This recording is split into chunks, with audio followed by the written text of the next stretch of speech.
সংকটপূর্ণ ঈদের দ্বিতীয় দিন সর্বশেষ পরিস্থিতি ১ বৃহৎ প্রাণহানি গাজায় ইসরায়েলি হামলায় একদিনে প্রায় ৬,০৭৫ ফিলিস্তিনি নিহত এবং শতাধিক আহত হয়েছেন।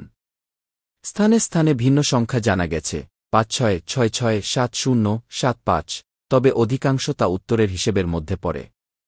সাবরা সেবরা এলাকায় একটি আবাসিক ভবনে বিমান হামলা চালানো হয়, যেখানে অন্তত ১৬ জন, যাদের মধ্যে ৬ শিশু, নিহত হন।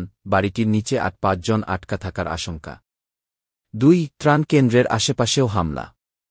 রাফা ও খানিউনিসের ত্রাণ বিতরণ কেন্দ্রে অপেক্ষমান ফিলিস্তিনিদের উপর গুলি চালানো হয়, এতে আরেক ৮-৯ জন নিহত হয়।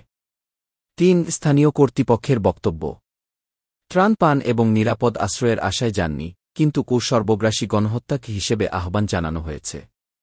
গাজা সিভিল ডিফেন্স বলছে সাবরা হামলায় কোনো সতর্কবার্তা বা সাইরেন দেয়া হয়নি। ৪ মানবিক অবস্থা। হাসপাতালগুলো খাবার, পানি ও ইন্ধনের অভাবে বিপর্যস্ত। ফুয়েল না আসলে ৪-৮ ঘণ্টার মধ্যেই হাসপাতালগুলো কবরস্থান হয়ে যেতে পারে।